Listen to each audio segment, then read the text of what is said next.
Monsieur le ministre des Moudjahidines, بكل صراحة يعني شروار. J'ai eu la chair de poule. On a parlé que de l'Algérie. De l'Algérie, une et indivisible. Parce que la Hélène, les Moudjahidines, lorsqu'ils s'étaient levés pour combattre le colonialisme, ils l'ont fait uniquement pour libérer le pays.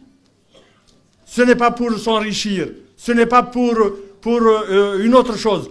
Bien au contraire, c'était pour libérer le pays. Et nous faisons du quatrain, du célèbre quatrain de Si Mohamed Belhanafi, à savoir le quatrain qu'il a composé en prison, du temps où il était chef de front, arrêté à Tiaret, lui qui était originaire de Atwassif. Eh bien, ça a été repris par un chanteur, un grand chanteur, à savoir Yidir.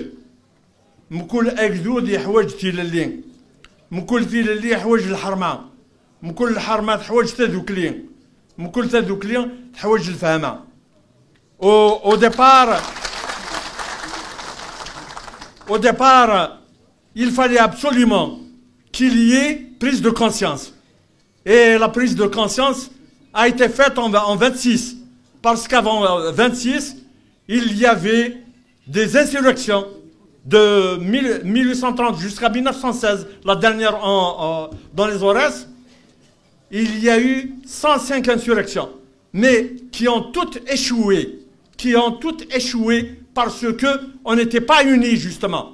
Et le mérite, justement, revient aux fondateurs de l'étoile nord-africaine. Et parmi les 22 fondateurs de l'étoile nord-africaine, 18 étaient de ces montagnes, de ces fières montagnes.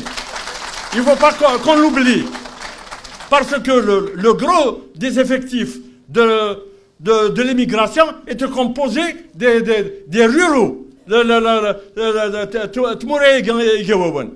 Et là, on ne doit pas l'oublier. Et c'est grâce justement à cette unité, à cette prise de conscience qu'on est arrivé à 54. À 54, où l'on a vu des historiques, 6 historiques de l'intérieur, 3 à l'extérieur, au Caire, prendre la décision historique de lancer le combat contre le colonialisme.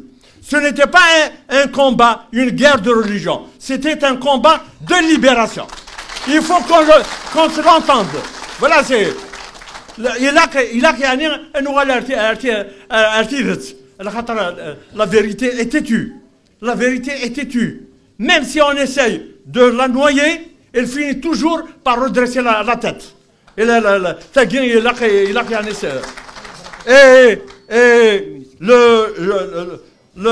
termine. Et parmi les historiques justement qui ont pris la décision, et on ne doit pas oublier un autre historique que je classerai parmi les historiques et avec un regard neutre. Je dis bien avec un regard neutre et surtout franc. On doit ajouter le nom d'Aben Ramadan.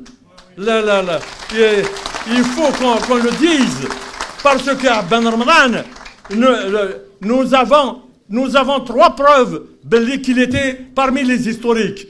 La première preuve, c'est que Saroneo avait servi pour la phase technique de reproduction de la proclamation du 1er novembre. D'abord, c'est une preuve.